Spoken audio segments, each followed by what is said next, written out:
114. This is episode 114 of The Anxious Truth. Welcome back, dudes, dudettes, and all sentient beings of varying and fluid gender that come in peace. I hear you and I see you.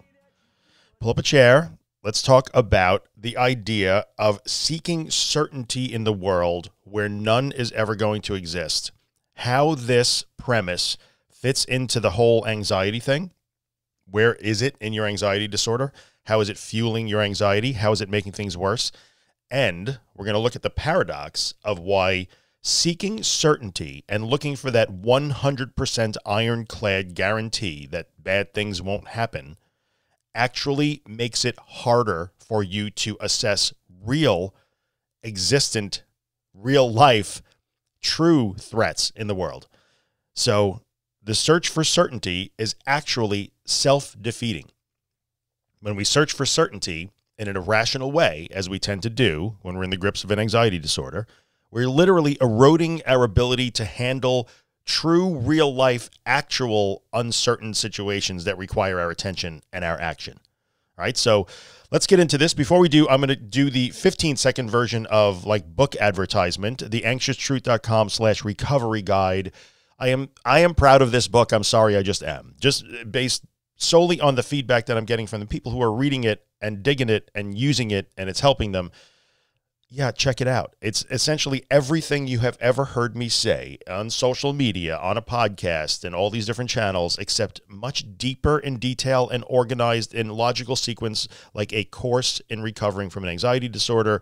So yeah, it's that. It's that. If you're looking for a course on how to fix your anxiety problems, well, this book appears to have actually become that, and that's what I was hoping it would be. So, theanxioustruth.com/recovery guide. Check it out. If you have read the book, maybe write me a review on Amazon, by the way. All right, that's enough of that. Let's get into the episode. Let's talk about the search for certainty. Now, we know that when you are in the throes of, say, a panic attack, and we're going to talk about the different forms that, you know, the search for certainty takes in these anxiety disorders that we talk about all the time. So when you're in the throes of a panic attack, this is like the simplest form of it. What fuels things in a big way are those what if thoughts. What if, what if, what if, what if.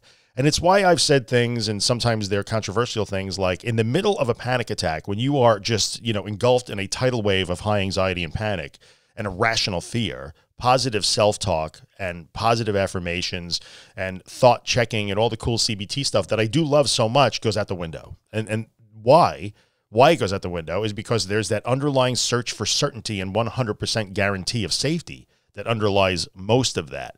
So when you are, you know, in the midst of a giant panic attack, you know, what's fueling that in a lot of ways is what if, what if, what if, what if, what if. Like, what if this really is the time that I am dying? What if this is really the time that I will go insane? What if this is really the time that I will pass out or have a bathroom-related accident or embarrass myself or whatever it is, the fear that you have glued to panic, whatever your worst-case scenario is. Maybe it's death, maybe it's, you know, a stroke, it's a heart attack, I know people who are afraid they will go blind or they will snap, they will go insane, all of the things that we all know about in a panic attack. Those are all fueled by the idea that what if. It's all what if, right? So you are seeking some sort of assurance and certainty that those what if things are not going to happen. And since the fear is completely and utterly irrational, like your lifetime full of experiences tells you that those worst case fears never come true, but the real life experiences that you had don't enter into it. Because the fear is by definition irrational, so you cannot try to apply rational thought to an irrational fear and expect to, you know, soothe it and make it go away. It doesn't happen.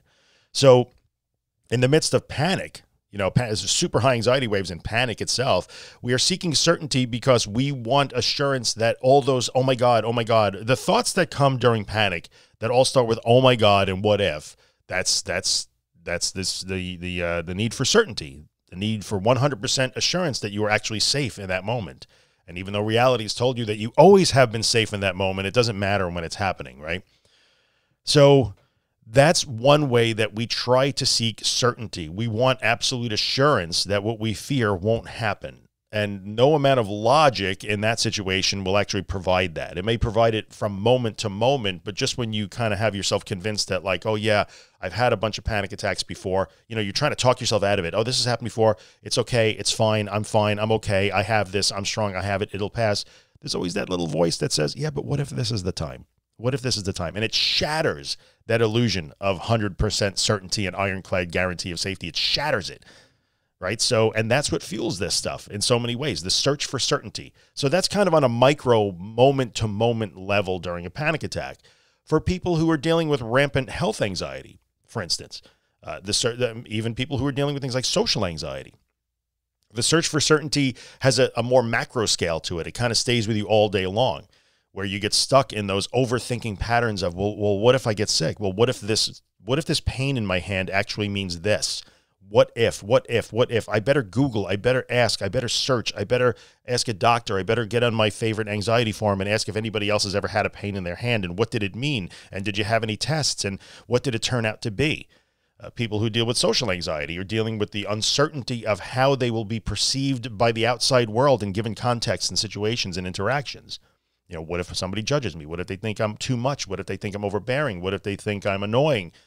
You know, all this what if this happens, what if this happens, what if this happens, is with no bearing on actual reality, right? These are all fear-based, irrational fear-based distortions, and they come from a lot of different places, but in the end, that's what they are. So you are seeking, you know, absolute 100% certainty in the world, but you're viewing the world through a completely distorted lens, the fear lens, which has warped reality and shown it to you as this incredibly dangerous situation that doesn't really exist. So it's an uphill battle. You're seeking certainty, yet you are viewing the world as inherently dangerous when it is not. So how can you find that safety and security and certainty in a world that you are perceiving as just inherently dangerous? See how it's a vicious cycle. It fuels itself. It fuels itself. And, you know, this is a big problem here. This is actually a big problem. So then other people wind up getting stuck in the search for certainty everywhere in their life. They want certainty about the safety of their loved ones, about the outcome of career and money events, about just about everything in the world, current events. Right now we're in the middle, you know, whenever you're listening to this, remember the good old days in 2020 when there was a global pandemic in force. We're in the middle of that now. And a lot of people are having serious uncertainty issues, you know, around the COVID-19 situation or, you know, the political situations, civil unrest, race relations. Like there's a ton of things to be uncertain about in the world that really do require some level of tolerance for uncertainty. They are uncertain. They are fraught with pitfalls and negatives. And so that distortion, that reality distortion field of anxiety and irrationally magnifying a threat makes it all seem just so overwhelming. So I know, you know, whether you're at the micro level of like, oh my God, this might be a heart attack because you're experiencing panic, or at the macro level of I feel paralyzed in my life because I just can't do anything unless I feel 100% sure of the way it's going to turn out, 100% sure of the outcome. I need 100. I have to know. I have to know. I have to know. So really, we can all boil this all down, whether it's the panic attack micro level or just that general overthinking, fearful, I just have to know. I have a need to know. I can't tolerate uncertainty. I must be sure of what's going to happen because that makes me feel safe. Like in the end, what you're looking for is an ironclad guarantee of what the future will be, because you feel like that will keep you safe. That is what this is. And the future may be defined as the next 2 seconds in the case of a raging panic attack, or it may be defined as what's going to happen over the next 10 years based on a U.S. presidential election. It could be all of those things.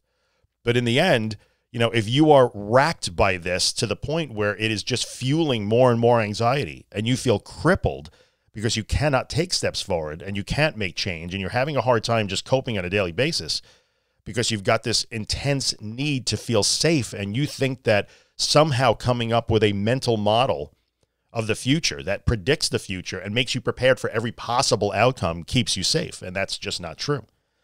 So I want you to sort of frame it this way. Let's imagine that you are wearing glasses. I wear glasses. My eyes are horrific and have been since I'm like 10 years old. It's a flaw. Genetics. What are you going to do? So let's say that you wear glasses. And so those glasses are the way that you see the world. right? You are viewing the world through those lenses. Now, let's assume that those lenses get dirty over time, because they do. Glasses get dirty, dust and fingerprints and nastiness. You got to clean them once in a while, right? So your glasses have been getting dirtier and dirtier and dirtier as you go. And the dirt on the lens that is distorting the way you see the world and clouding the way you see the world is the anxiety, is the fear, is the drive for uncertainty. They're just smearing those lenses. So they get dirtier and dirtier and dirtier as you go. And so it makes sense that when your glasses get dirty, you would want to try to clean them, right? We think, well, I want to see better. I want to see things clearly because I'll have a better experience in life if I can see clearly.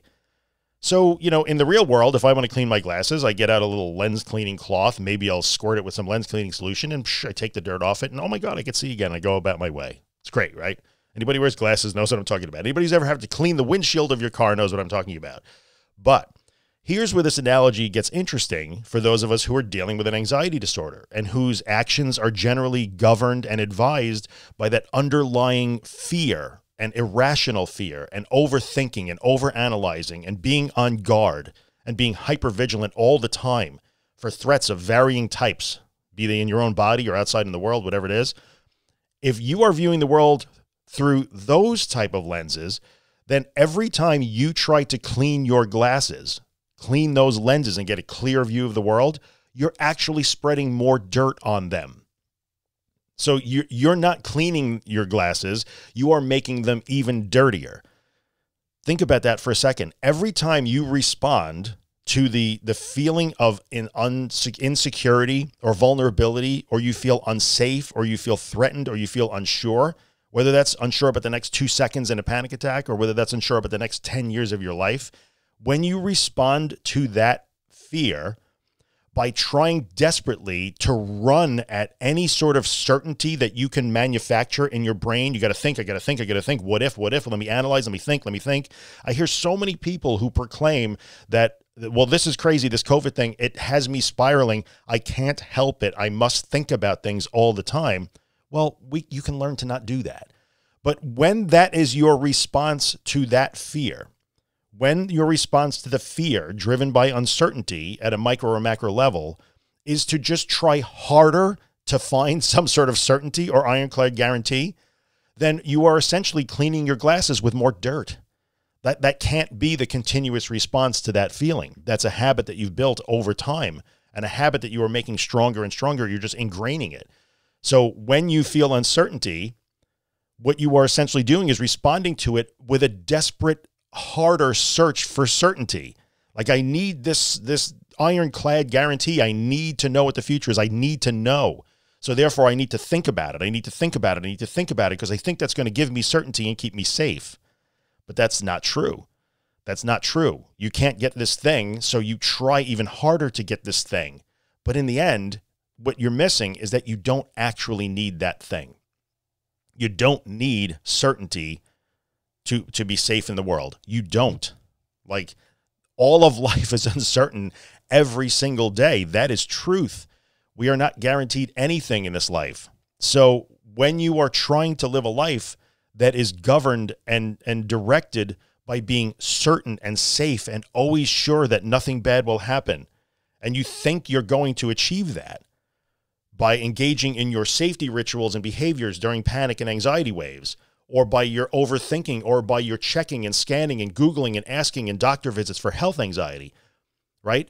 By overanalyzing, overthinking, withdrawing, retreating, and avoiding in social anxiety. When you engage in those safety-seeking and reassurance-seeking and certainty-seeking behaviors as a response to being uncertain, you are cleaning your glasses with dirt, mud, Vaseline, things that make it even harder to see. So you're essentially digging yourself more deeply into a state of bad vision, right? So let's look at, our vision as like our ability to navigate the world. So if my glasses get dirtier and dirtier and dirtier, and every time I need to clean them, I clean them with dirt, sooner or later, I'm going to start tripping over things. I'm not going to see things that are in my way. I'm not going to be able to drive very well. I can't read. I just can't see anything. Because everything that I do all the time, when I'm looking through those lenses, I'm looking through that film and dirt right? I'm looking through the dirt and the debris of fear that I keep piling on the lens every time I think I'm cleaning it, but I'm not. I'm making it dirtier and dirtier and dirtier. And when I cannot see because of all the fear that I have piled on top of my lenses through which I view the world, then I start to lose the ability to actually navigate the world.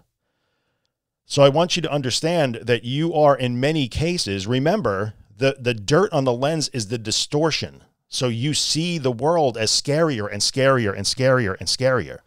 But that's only because of the dirt on the lens, the fear, the irrational part of that fear. All right, we'll talk about that in a second, like how we define, the spectrum of irrationality and fear. Like in the end, that irrational fear is making the world look so unsafe to you. And when you respond to irrational fear with more irrational fear, and you seek certainty with an even harder, search for certainty, well, that's going to be a problem. And you hear Copper has decided he's going to join the podcast. Sorry, he's just going to have to be a member of the podcast today.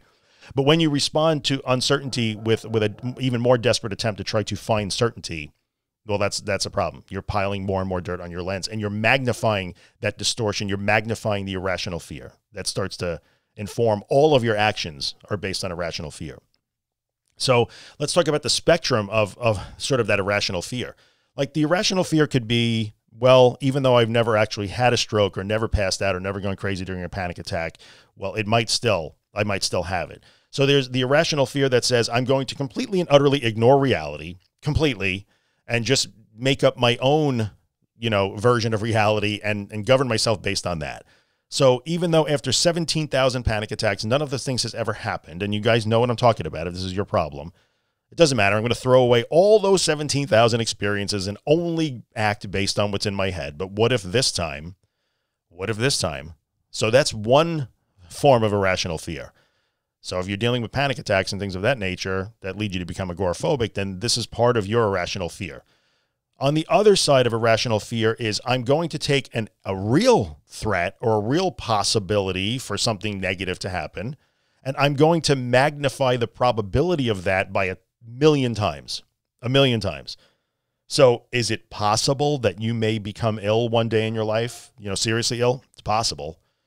But the odds of that being true today, based on no evidence that you are actually ill, just the worry that you might become ill, health anxiety, for instance, the odds of that are so small.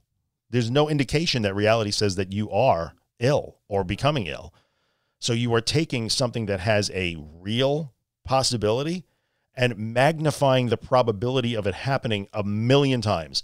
So that's the health anxiety, sort of example of that.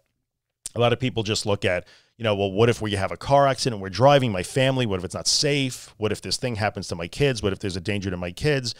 What if one of the family gets sick? What if my husband loses his job? What if we become homeless? What if we can't afford to eat? Like all of those things are actually in the realm of possibility. Those things do happen to human beings, but you are taking the fact that it is possible and you are distorting it into thinking that it is probable. Just understand the difference between what is possible and what is probable. Just because something is possible doesn't make it likely. But, irrational fear will distort possibility at a minute probability and turn it into reality at a very high probability when that's just flat out not true. So those are the different ways that irrational fear distorts things and smears our lenses to make the world look more dangerous than it actually is. So I want to talk for a second about, so using the analogy of the lenses, clearly if you're going to keep, dirtying up your lenses more and more and more, what's going to happen? Like all you want to do is see clearly. I understand that.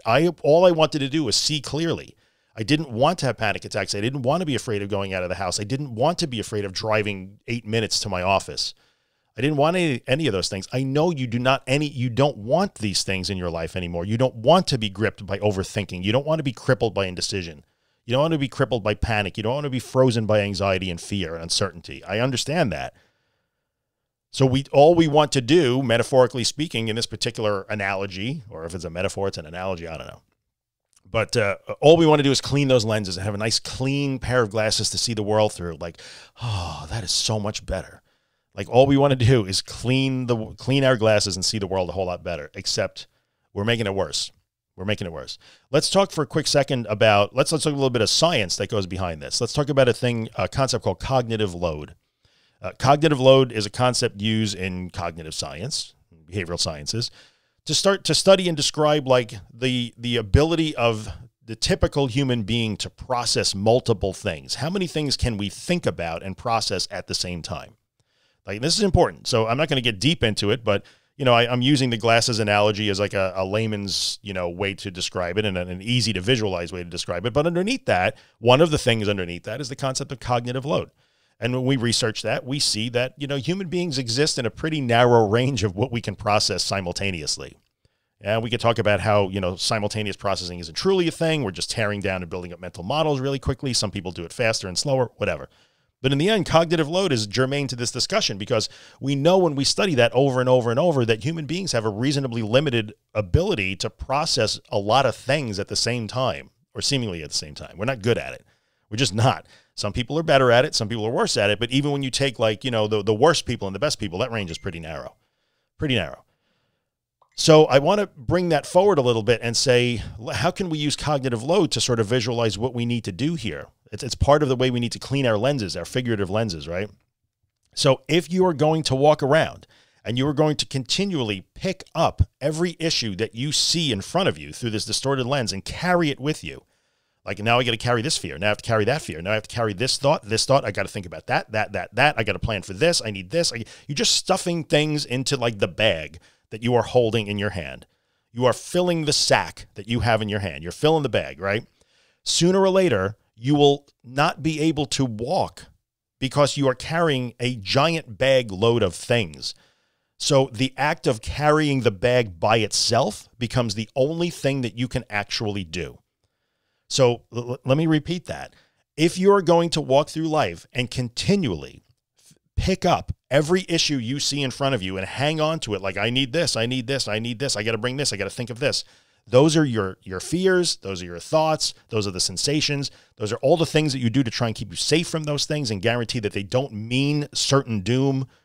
Every time you pick up another thing and carry it with you because you think that having these things in the bag, in the sack, in the box that you're carrying, you think these are the things that will keep you safe. You are going to get to the point where the only thing you can actually do is just hold that bag. You can't move, you can't walk, you can't navigate, you can't make decisions, you can't do anything. Your only job is to keep holding the bag and actually to keep looking for more things to put in the bag. That's cognitive load. Sooner or later, you run out of the ability to do anything but try to remember stuff. So that's demonstrated so clearly in research over and over and over. Like you just keep adding something to the person's plate. And sooner or later, all of their processing power is dedicated to just the act of hearing, listening, and remembering. So like nothing else becomes possible. I can't do anything else because all I can do is just work on this exercise in front of me. So when I say that the search for certainty actually destroys your ability to handle uncertainty, that's what I'm talking about.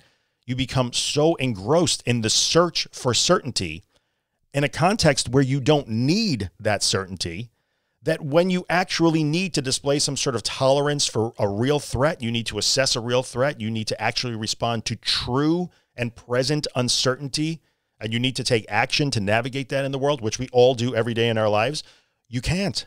You have no tolerance for it. There's no tolerance. You have no room left. You are cognitively loaded to the hilt.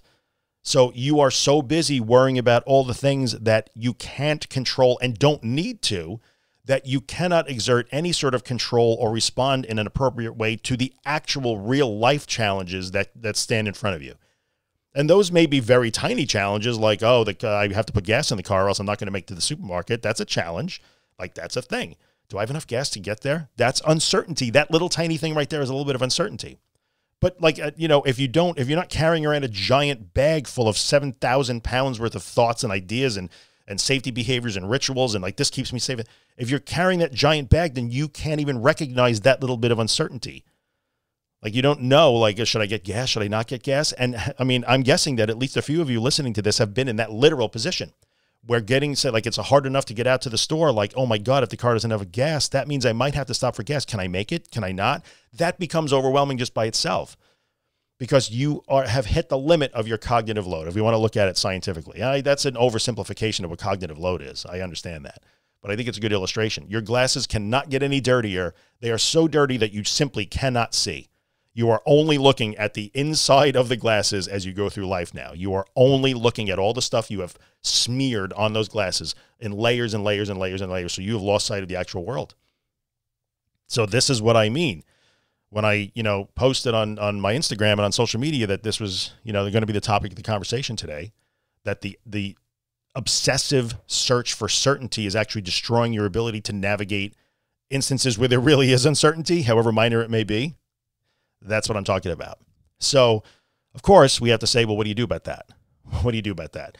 Well, in the end, we want to be able to see through clear lenses, right? We don't want to have dirt on our lenses. We just want to see clearly, figuratively speaking. We don't want to carry a 1,000-pound bag full of issues around with us and fears, irrational fears. We want to put that down. I want to be light. I want to be nimble. I want to be able to see the world clearly. I want to be able to react to it. I want to be able to interact with it. I want to be able to get enjoyment from the world. I want to be able to improve the world, like love my family. I want to do all those things that human beings do, but I can't see because my glasses are smeared with layer upon layer of irrational fear that I keep adding to every time I seek more certainty. And I'm just weighed down by this giant sack of stuff that I keep adding to because I think it's keeping me safe. So all we want to do is clean our glasses, see clearly, and put down the giant heavy bag. That's all we want to do. And we want to do that so that we are able to actually navigate the uncertainties of life. So what we must learn is that we can tolerate uncertainty. We can. And this comes back to the same thing that I talk about again and again and again.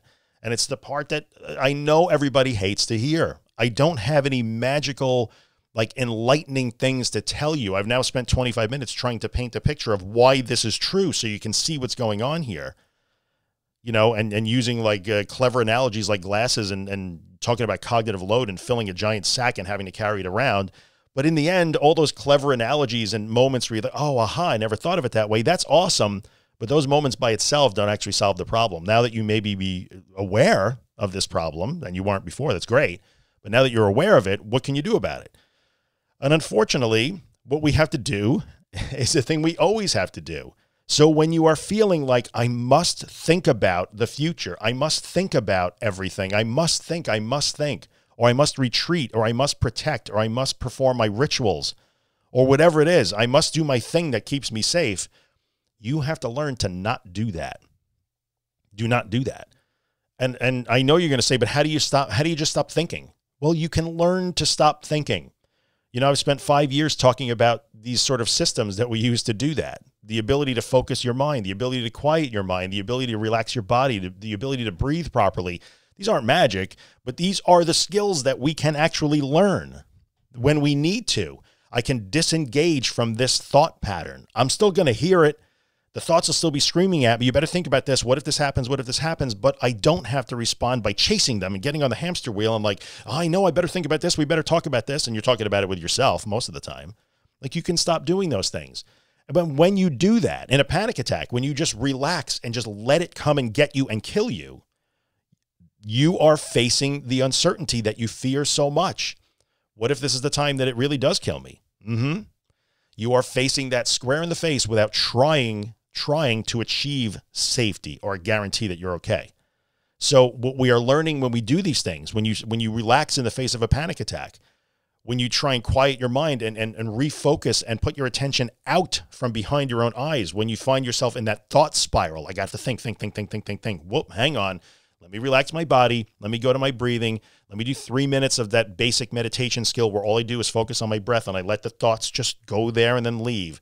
When you do those things, you practice those things, you learn those things. When you start doing them and you disengage from the safety behavior of getting on the hamster wheel and running after certainty, when you disengage, it's going to really be hard. You will feel incredibly vulnerable and unsafe. Understand that that's part of the process. But the new experience that you will have is that, oh, I wound up okay anyway. Even though I did not allow myself to go into the endless thought spiral over my health or a social situation or some tragedy that I think I'm protecting my family against by thinking about it, when you disengage from that, you will feel so unsettled because then the threat, it seems like you are unprotected against this threat. But then over time, you are essentially inviting the uncertainty in and discovering like, oh, it didn't actually exist. Like this wasn't a thing. I didn't have to do that. I didn't have to do that. And then when you get better and better at doing that, and I understand it's really difficult and it does take practice and it takes time, you are learning a new way to relate to your own irrational fear this way. But over time, you begin to understand and your brain gets the message. Like, oh, we don't have to do that. We don't have to do that. That really wasn't a threat. So people ask me all the time, what is one of the greatest benefits that I think came out of my anxiety recovery, aside from not being afraid of panic and anxiety anymore? And often I say threat assessment. Like my ability to assess a threat is absolutely like world-class at this point. I'll tell you what a threat is. Like the world is no longer a threat and you can get there too. Do not underestimate the benefits of that. So when you are spending all of your time trying to seek certainty in the face of irrationally perceived threats, when you learn to not do that, suddenly you get so good at knowing when there's an actual threat that needs real action. And you don't freak out when it happens because you've had all that practice during the recovery process of facing uncertainty and not losing your shit over it and still coming out okay in the other end. You are building the sense of like, well, that was really scary, but I did it. I can do that. I can do that. So there's so many benefits to learning these skills and deciding I'm going to do this now. I'm not going to let myself get into the thought spiral. Sometimes it happens. You know, when panic comes, I'm not going to call my safe person. I'm not going to run home. Sometimes we revert to old habits and they're going to happen along the way. It's okay. But when the overall trend is I'm going to stop doing those safety things. When I want to think, I'm going to disengage from my thoughts. When I want to analyze, I'm going to disengage from an analysis. I'm going to feel really unsettled and uncertain and unsafe and shaky when I do that because it feels like suddenly I'm not protecting myself.